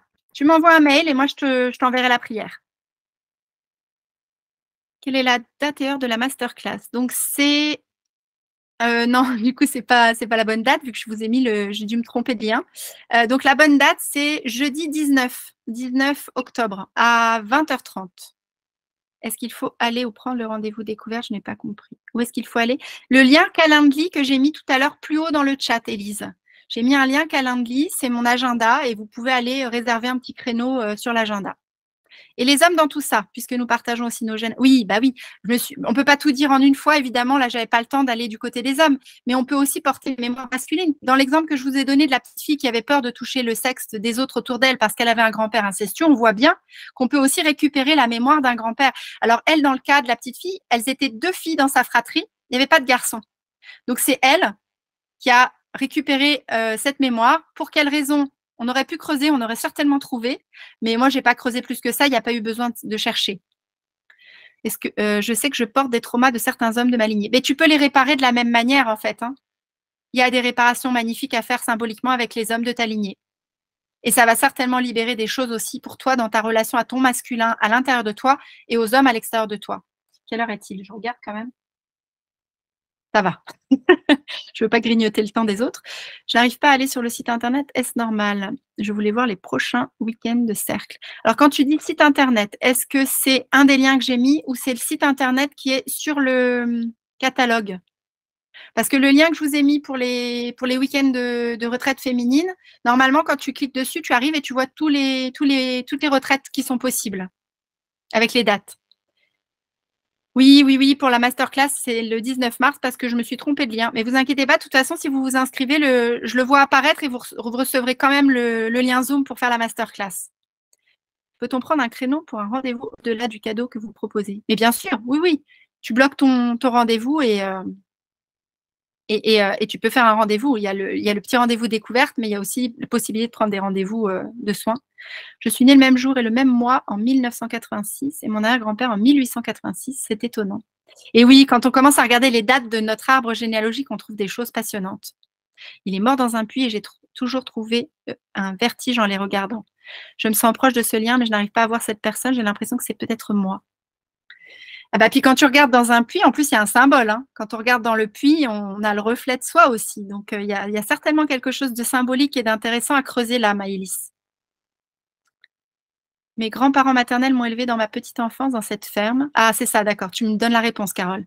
J'y ai passé beaucoup de temps. Cette ferme est maintenant à ma mère et mon oncle et j'y suis fortement attachée. Il y aurait des souffrances à nettoyer. Eh bien, peut-être, tout à fait. Alors, soit tu fais appel à un géobiologue, ou soit on peut aussi se mettre en méditation, s'ancrer à la terre, canaliser l'énergie par le chakra coronal, rayonner, faire monter son taux vibratoire et envoyer de l'énergie lumineuse dans un lieu pour le nettoyer. On peut aussi le faire, hein. Mais après, si tu sens que c'est trop lourd pour toi et que tu préfères faire appel à quelqu'un dont c'est le métier, eh ben, faut le faire. Si ta maman est d'accord, si c'est ta maman et ton oncle les propriétaires. Pouvez-vous transmettre de nouveau le lien pour la masterclass? Alors, du coup, si je dois te le partager, il faut que je refasse partage d'écran. Tac, tac, tac. Hop, hop. Effectivement, je vois bien que dans le lien, c'est marqué mars 2023. Tête en l'air que je suis. Hop, voilà. Alors, avez-vous un Instagram? Oui, sur le catalogue du festival, tu retrouves mon Instagram. Normalement, il y a pas de souci. Pourrais-tu le remettre? Je suis arrivée en retard, je n'ai pas tous les messages. Pourrais-tu le remettre? Le remettre quoi? Élise, tu veux dire que tu veux que je remette quoi? Nous, les filles de ma lignée maternelle, portons toutes le deuxième prénom Marie de la Vierge et Mayoni est bloquée. Bah oui.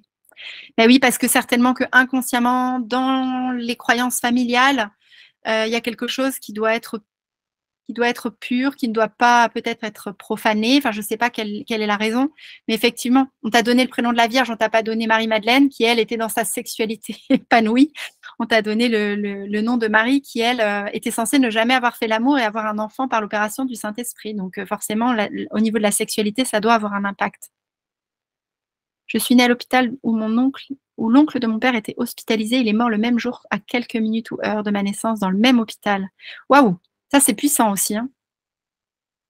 Eh ben, je ne sais pas si tu as la possibilité, Marielle, d'essayer de creuser, de poser des questions sur ce qu'il a vécu, quelle a été sa vie. Parce que vous vous êtes vraiment. Là, c'était un chassé-croisé, quoi. Tu es arrivé au moment où lui repartait. Donc, c'est intéressant. C'est bon, j'ai trouvé. C'est sur le profil Facebook que ça ne marchait pas. Super, Marion. Je ne trouve pas le lien pour la masterclass. Il est plus haut dans le chat, puis je l'ai remis après, juste en dessous. J'imagine que du coup, tu as dû le voir. Comment fait-on quand on ne peut pas remonter très loin dans nos ancêtres? Côté paternel, grand-père abandonné à 6 ans. Côté maternel, pas plus loin. Bah, tu travailles déjà sur les premiers, les ancêtres dont tu as des connaissances. Déjà, tu travailles sur eux. De toute façon, je vais vous dire une chose qui est quand même importante, c'est que comme ça se répète beaucoup d'une génération à l'autre, si on a déjà des infos sur 3-4 générations, ou même 2-3 générations, c'est déjà énorme. Parce qu'en fait, comme ça se répète, ce que vous trouvez à une génération, vous allez le retrouver les générations au-dessus. Donc, travaillez déjà sur les générations qui sont proches de vous et vous allez voir que vous allez déjà libérer énormément de choses. En revanche, le lien en savoir plus pour le week-end de février ne fonctionne pas. Ah bon? Bah, je vais aller voir la page System.io et je vais aller voir pourquoi ça bloque. Je vais le débloquer. Vous pourrez y retourner après. Certainement qu'il y a un truc qui ne va pas. Le lien pour le rendez-vous, Élise. Et alors, le lien pour le rendez-vous, je vais le remettre du coup. Hop.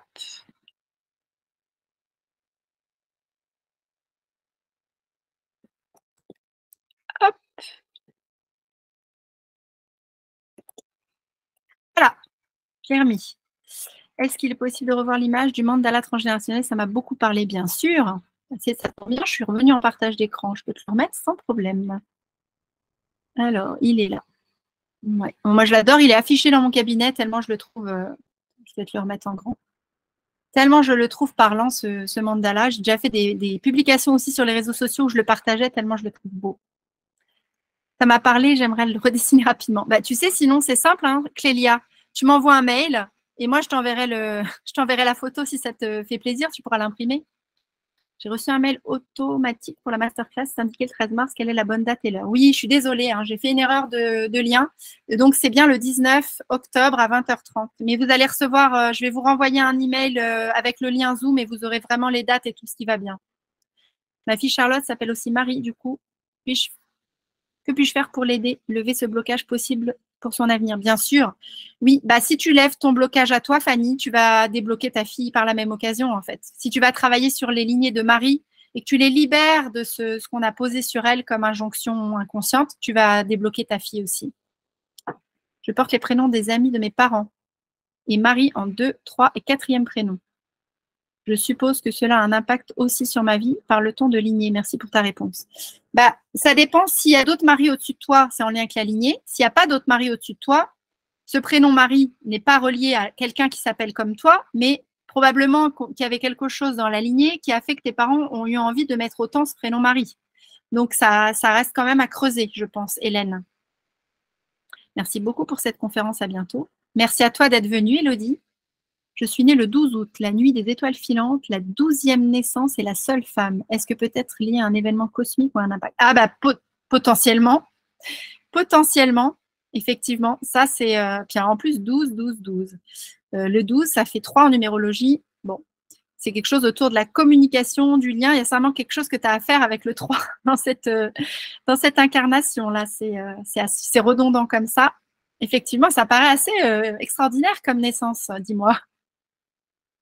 Merci. Il faut le faire 2 fois pour moi. Ça a finalement fonctionné. Bah ouais, des fois, c'est pas toujours la technologie. Merci pour cette session. C'était vraiment très intéressant. Bah, merci à toutes d'avoir été présentes et d'avoir participé. On dirait une roue médecine. Oui, tout à fait. C'est pour ça que on dirait un mandala. On dirait une roue médecine. Il y a une étoile à 1, 2, 3, 4, 5, 6, 8 branches. Enfin, il y a beaucoup de choses à voir dans ce mandala. Proposes-tu des formations sur ces bains de vapeur? Alors, j'ai pas encore, là, pour l'instant, j'ai ces 3 formations dont je vous ai parlé, j'ai pas encore transmis par rapport aux bains de vapeur. Mais voilà, si tu es intéressé, on peut trouver à échanger, Elodie, sur ces bains de vapeur. Je peux t'envoyer des documents et t'expliquer comment ça fonctionne. C'est assez simple à mettre en œuvre. J'ai pas connu mon père biologique. Mon beau-père remplace sa lignée. Alors, bah, en fait, tu vas avoir été impacté par l'énergie de ton beau-père qui t'aura élevé, avec ce que je disais tout à l'heure, son émotionnel, son énergie. Donc, au niveau énergétique, tu auras des choses de lui. Mais dans ton ADN et tes gènes, tu as forcément aussi récupéré des choses de ton père biologique, dont tu vas du coup peut-être pas savoir grand-chose si tu n'as pas d'informations sur lui. Pareil, tu peux le travailler en changeant de niveau de conscience, en allant chercher des informations, ou si tu as la possibilité de faire des constellations familiales. Je sens toujours un manque n'ayant pas pu enfanter. Ben oui, je comprends. Je comprends. Ce manque sera-t-il comblé par la transmission hors sang? Depuis que je transmets, le manque n'est toujours pas comblé. Je pense que tu auras peut-être besoin, Lisou, d'abord de réparer des choses en toi, peut-être aussi des choses de ta lignée, et de faire un acte symbolique par rapport à ce deuil d'enfant que tu as à faire. Et après, quand tu transmettras, tu auras l'énergie de la transmission et tu pourras incarner pleinement ton archétype de la mère sans cette tristesse et cette souffrance que tu décris là. Parce que là, tu ne peux pas être pleinement rayonnante dans ton énergie de la mère si tu es dans la douleur en même temps. Est-ce que libérer ma lignée aura un impact positif sur ma mère et mes sœurs? Car je viens d'une famille et d'une lignée où le schéma famille était incestueux. Ça peut complètement libérer des personnes. Alors, si les personnes sont encore vivantes, tu peux avoir un impact sur elles. J'ai déjà vu des choses se produire parce qu'au niveau énergétique, il y a eu un ricochet sur les autres. Mais peut-être qu'elles ont, elles aussi, leur travail et leur chemin à faire avec ce problème-là.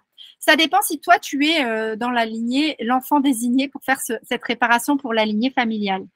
Mais voilà, quoi qu'il en soit, déjà, si tu le fais, tu vas forcément alléger ta lignée. Et je ne peux pas te dire si les autres femmes de ta famille auront quelque chose à faire en plus ou pas. Ça, je ne peux pas savoir. Mais c'est sûr que tu vas avoir un impact quand même. Depuis 20 minutes, j'ai des frissons sur tout le corps. Merci, mesdames. Ça m'intéresse, les bains de vapeur. Oui, c'est passionnant. Hein. C'est passionnant. J'en ai refait un, moi, il n'y a pas très longtemps, là, cet été, au mois de juillet. Et à chaque fois, il y a des choses extraordinaires et puissantes qui se passent derrière. Ma sœur a donné à son fils en deuxième le prénom de notre grand-père. Est-ce que si je travaille moi sur les mémoires de mon grand-père, cela peut avoir un impact positif? Bah, c'est la même réponse que pour tout à l'heure pour l'autre personne.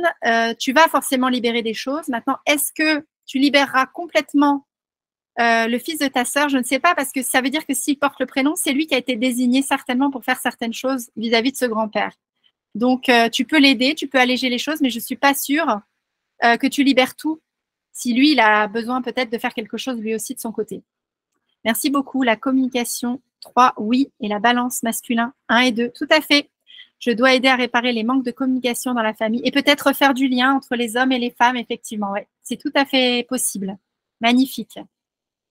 Alors, voilà, on a encore quelques minutes si vous avez encore des questions ou des choses à partager. Et puis après, on se quittera. Je dois partir, merci. Merci à toi. Belle journée. Alors, il y a Céline qui a levé la main. Je ne sais pas comment ça marche quand on lève la main. N'hésite pas à venir dire quelque chose dans le chat si tu as quelque chose à dire. Après, je peux peut-être aussi... Je m'appelle Delphine, comme la fille du boulanger dont j'ai toujours senti ma mère amoureuse. Je me suis toujours questionnée qui est mon père, sentant que mon soi-disant père n'est pas forcément le bon. Homme qui s'est fait assassiner par la suite. Et deuxième prénom, Marie la Sainte Vierge, alors que inceste dans la famille. Eh bien alors, dis donc, toi Delphine, t'as du boulot. Mais la bonne nouvelle, c'est que c'est pas forcément, ça prend pas forcément des années à travailler ces choses-là. Hein. Donc rassure-toi, même si tu as l'impression qu'il y a plein de choses là, tu peux les réparer étant libéré assez vite par des rituels, par des visualisations, par des nettoyages, par des actes symboliques. Donc effectivement, il semble y avoir plusieurs pistes et plusieurs choses à faire dans ton arbre. Oui, tout à fait. J'ai voulu vous envoyer un mail qui m'est revenu. Ah tiens, là, autre chose. Sur l'adresse email que j'ai mis là, ça c'est bizarre. Y aura-t-il un autre week-end comme celui du 15 au 17 décembre? Il est complet. Celui du 15 au 17 décembre est complet. Alors, non, il n'est pas complet. Donc, c'est pareil, ça doit être un... Vive la technologie, ça doit être un bug de système IO parce qu'il n'est pas du tout complet. Donc, si tu veux t'inscrire à ce week-end, Marion, je vais aller voir tout de suite après, quand on aura fini ensemble cet atelier, pourquoi ça note que c'est complet. Parce qu'il n'est pas complet, je le sais. Donc, je vais libérer s'il y a un truc qui bloque et tu pourras y retourner dans la journée pour vérifier et t'inscrire si tu as envie. Très grand sentiment de gratitude pour votre intervention, c'est très puissant. Merci Alicia. La mère et la sœur de mon mari sont décédées à la même période. Comment travailler là-dessus pour les libérer et libérer mon mari? Ah ouais, c'est violent quand il y a un double deuil comme ça. On n'a pas le temps de faire un premier deuil, qu'il y en a un deuxième, c'est double peine et double trauma. Bah, c'est qu'il faut que ton mari il ait envie déjà de travailler dessus. Parce que je pense que c'est par lui que ça doit passer. Mais peut-être que s'il a envie et qu'il est d'accord pour que tu l'accompagnes, la médecine du couple peut être puissante pour accompagner l'autre dans les blessures qu'il a à libérer et à réparer. Donc, s'il est OK pour travailler et que tu es OK pour l'accompagner, tu vas être d'une grande aide pour lui. Mais je pense que le travail doit venir de lui. Merci pour cette conférence. À bientôt. Écoute, avec grand plaisir. Tu es une femme incroyable, Amélie. Merci de ce partage. Moi-même, facilitatrice de cercle, tu m'as beaucoup inspirée. Bah, écoute, avec grand plaisir. C'est l'objectif aussi de tous ces partages, c'est de pouvoir partager et inspirer. Mon prénom est celui d'une ex de mon père. J'ai toujours pris ça comme une blague, mais finalement, c'est pas neutre. Qu'en pensez-vous? Bah, peut-être qu'il y a un deuil non fait de sa relation. Est-ce que c'est lui qui a rompu? Est-ce que c'est elle qui l'a quitté et qui a mal vécu cette séparation et qu'il a eu besoin de passer ça à travers toi? Mais si tu portes ce prénom, du coup, c'est délicat parce que tu peux éventuellement aussi porter une place qui n'est pas tout à fait la juste place par rapport à ton père. Ça se travaille aussi. Il y a des femmes, par exemple, qui vont tomber amoureuses tout le temps d'hommes mariés ou d'hommes pas disponibles. Et en fait, souvent, derrière ça, eh bien, elles ont été mises à une place qui n'est pas tout à fait la leur auprès de leur père. Je ne parle pas du tout d'inceste, hein, mais je parle dans l'énergie. Dans l'énergie, il t'a mis un rôle d'amoureuse. Et cette énergie d'amoureuse peut te bloquer toi dans ta vie amoureuse et faire que tu ne peux pas, par exemple, bien vivre de manière épanouissante ta relation amoureuse parce que tu es déjà prise énergétiquement par ton papa. Donc, il y a un travail de libération de cette énergie à faire avec lui pour que tu puisses, toi, te libérer de cette histoire. Voilà. C'est en cours, rien que d'en parler, frisson. Merci pour votre intervention, c'était super. Il manque un O à orange.fr. Ah, bah voilà, c'est là qu'est le problème. Je suis désolée, je l'ai tapé rapidement, oui. Donc, oui, surtout pour toutes celles qui ont besoin de m'écrire, rajoutez le O de orange. Merci, Frédéric et Perrine, de me l'avoir signalé. Hop, hop, hop, ma chère. Ma mère, Marie-Claire, sexualité est sale pour elle. Moi, Marie-Élise. Bah oui. Ça, on le retrouve beaucoup, hein. C'est terrible. Chemin de vie 3, enfant mort-né pour la grand-mère, maternelle, aussi la deuxième maman. Alors, tu vois, là, tu as peut-être une explication, parce que s'il y a des enfants mort-nés, en te donnant le prénom Marie, on te donne une espèce d'injonction de ne pas avoir de sexualité. Si tu n'as pas de sexualité, tu risques pas d'avoir d'enfants et tu risques pas, du coup, de les perdre. Ça peut tout simplement être ça aussi. Je sais pas, hein, parce que je connais pas ton histoire, mais c'est intéressant, en tout cas, à creuser. Manque le O à orange. Oui, oui, bah oui, du coup. Quelques minutes, il a été indiqué complet. Ouais, mais je vais aller voir, parce que c'est une erreur, à mon avis, il y a un bug informatique là pour cette histoire du stage. Alors, par contre, le stage du 27 au 29 octobre, oui, lui, il y a plus de possibilité de s'inscrire, Carole. Mais celui de décembre, je sais qu'il reste des places, donc ça, c'est pas normal. Un très grand merci pour cette conférence. Je pense que tout ça ne va pas s'arrêter là. Je suis psychologue, j'anime des sacs de femmes sur la thématique du burn-out. Et oui, ça, c'est tout un thème. J'en parle en ce moment pas mal sur mes réseaux sociaux de cette histoire de burn-out. L'accompagnement avec une visée holistique m'appelle fortement. Un grand merci. Grand merci à toi aussi. Est-ce que les fausses couches de ma mère peuvent m'impacter? Ça peut. Ça peut ne pas le faire, ça dépend. Est-ce que tu es placé comment, toi? Tu es placé comment par rapport aux fausses couches? Est-ce que tu es né avant? Est-ce que tu es né après? Voilà. Et si tu es né avant avec ta mère avec une fausse couche et qu'elle a été très mal avec cette fausse couche, tu as pu être impacté par sa souffrance.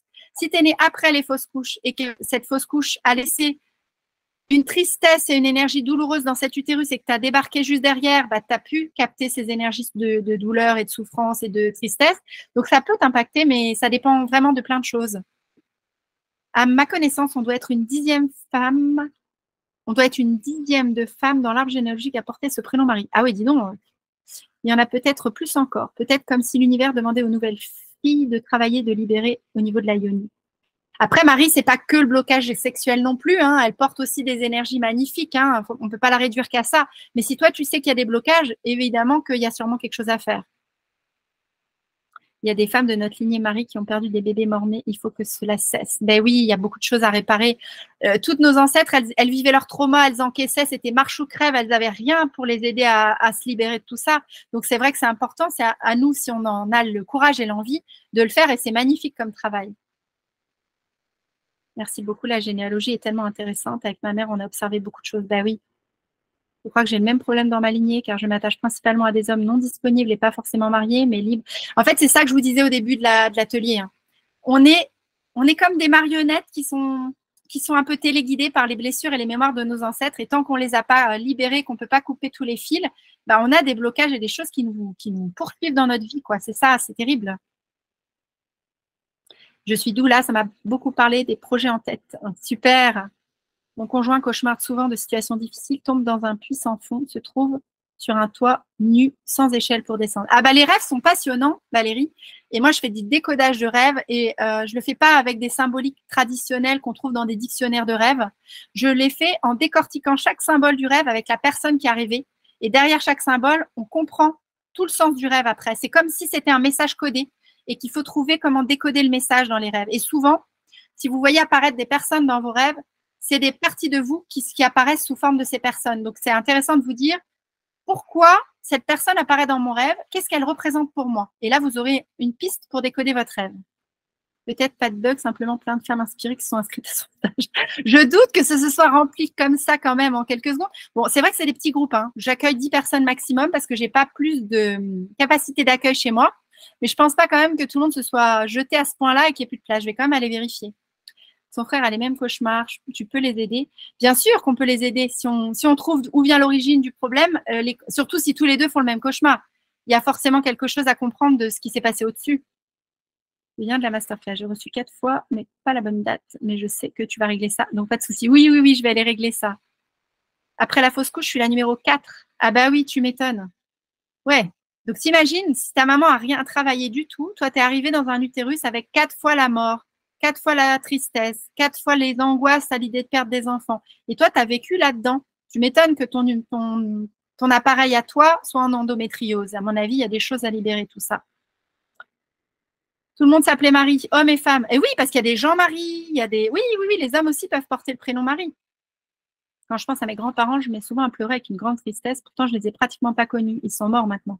Ben oui, si tu penses à eux avec tristesse, c'est qu'il y a peut-être des blessures à réparer.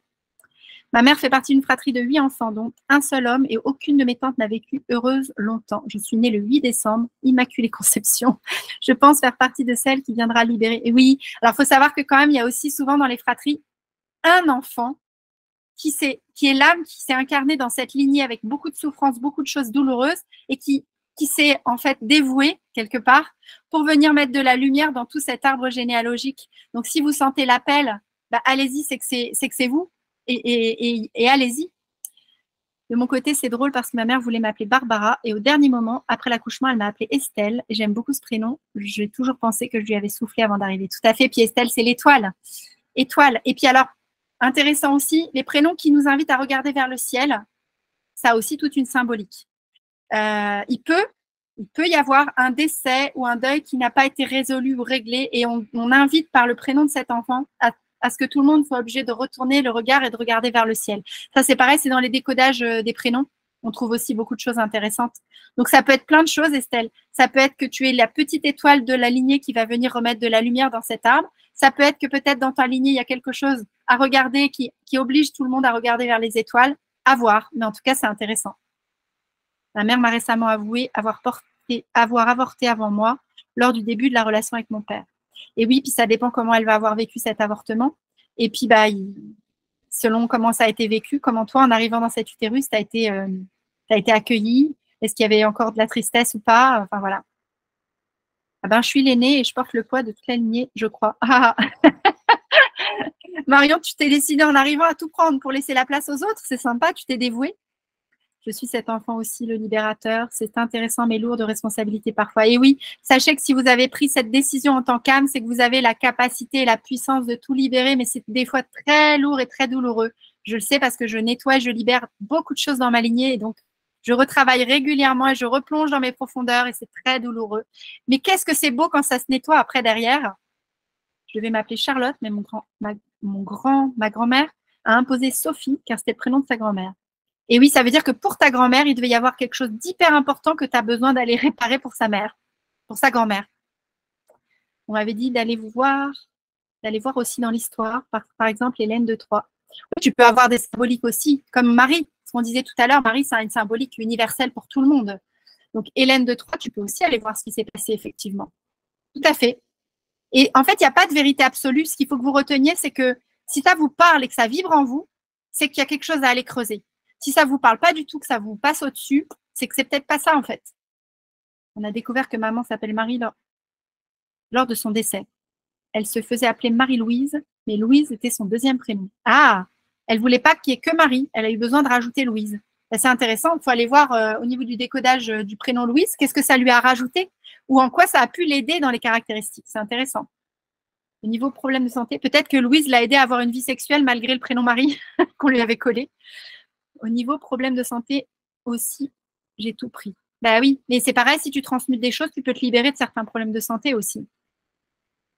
Mon prénom signifie ange et j'ai appelé mon fils Gabriel.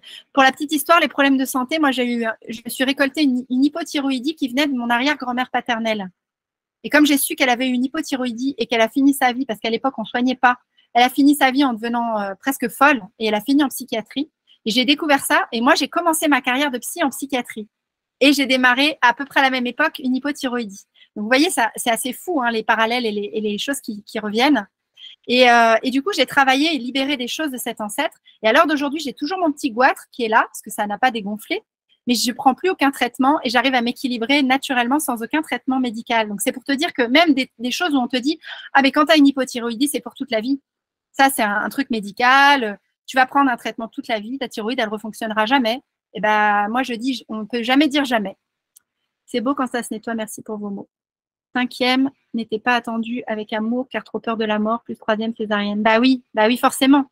Forcément, quand il y a des choses aussi douloureuses, tu sais, moi qui ai vécu le deuil d'un enfant, c'est tellement violent, ça te retourne tellement les tripes de l'intérieur que si tu fais pas un gros travail sur toi, il doit rester forcément des énormes séquelles dans le corps de la mère quand elle accueille les enfants suivants. Partage, connaissance divine, pourrais-tu envoyer le lien de la musique partagée plus tôt? Je l'avais mis dans le chat, je peux te le remettre. Attends. Hop, je vais enlever le plein écran. Je vais te remettre la musique. Je vérifie l'heure quand même. Oui, ça va, j'ai encore quelques minutes. Je ne veux pas grappiller sur l'espace de la prochaine qui passe. Il est là. Hop. Hop là. Je te remets le lien là. Tu ne l'as pas chopé tout à l'heure. Voilà. Eve Lise, ça t'inspire quoi? C'est le prénom que je n'ai pas eu. Bah, Eve. Eve, c'est particulier aussi, Eve. Hein. Parce que Ève, c'est quand même un prolongement de la côte d'Adam et elle était censée être soumise. Parce que la première épouse d'Adam, normalement, c'était Lilith. Et Lilith, c'était trop une rebelle. Elle se laissait pas faire et elle n'était pas faite à partir de la côte d'Adam. Elle était vraiment un être individué. Et comme elle était hyper libre, hyper rebelle et que ça s'est mal passé, ils l'ont balancée aux enfers. C'est devenu soi-disant un démon. Alors, vous voyez hein, comment dans la religion catholique, on voit les femmes libres. Donc, Ève, c'est celle qui doit être soumise, qui doit être obéissante à son mari, etc. Donc, c'est quand même aussi des énergies particulières à transmuter. Lise, par contre, je ne pourrais pas te dire parce que je ne l'ai plus en tête. J'ai déjà travaillé sur ce prénom et je ne me rappelle plus ce qu'il signifie. Ça résonne pour ma mère, ça aussi. Elle s'appelle Marie-Christine. Oh, Marie et le Christ. Eh bien, dis donc. Et alors, en plus, Marie-Christine, ouais, tu as Marie et le Christ. Et en fait, on met la mère et l'enfant ensemble. Mais a fini par se faire appeler seulement Christine. Elle a rejeté Marie. Ben oui. Ben oui, parce que dans Christine, il y a les énergies christiques, c'est qui peut être de très belles énergies d'amour puissantes. Et elle a viré le truc où ça l'a bloqué dans sa sexualité.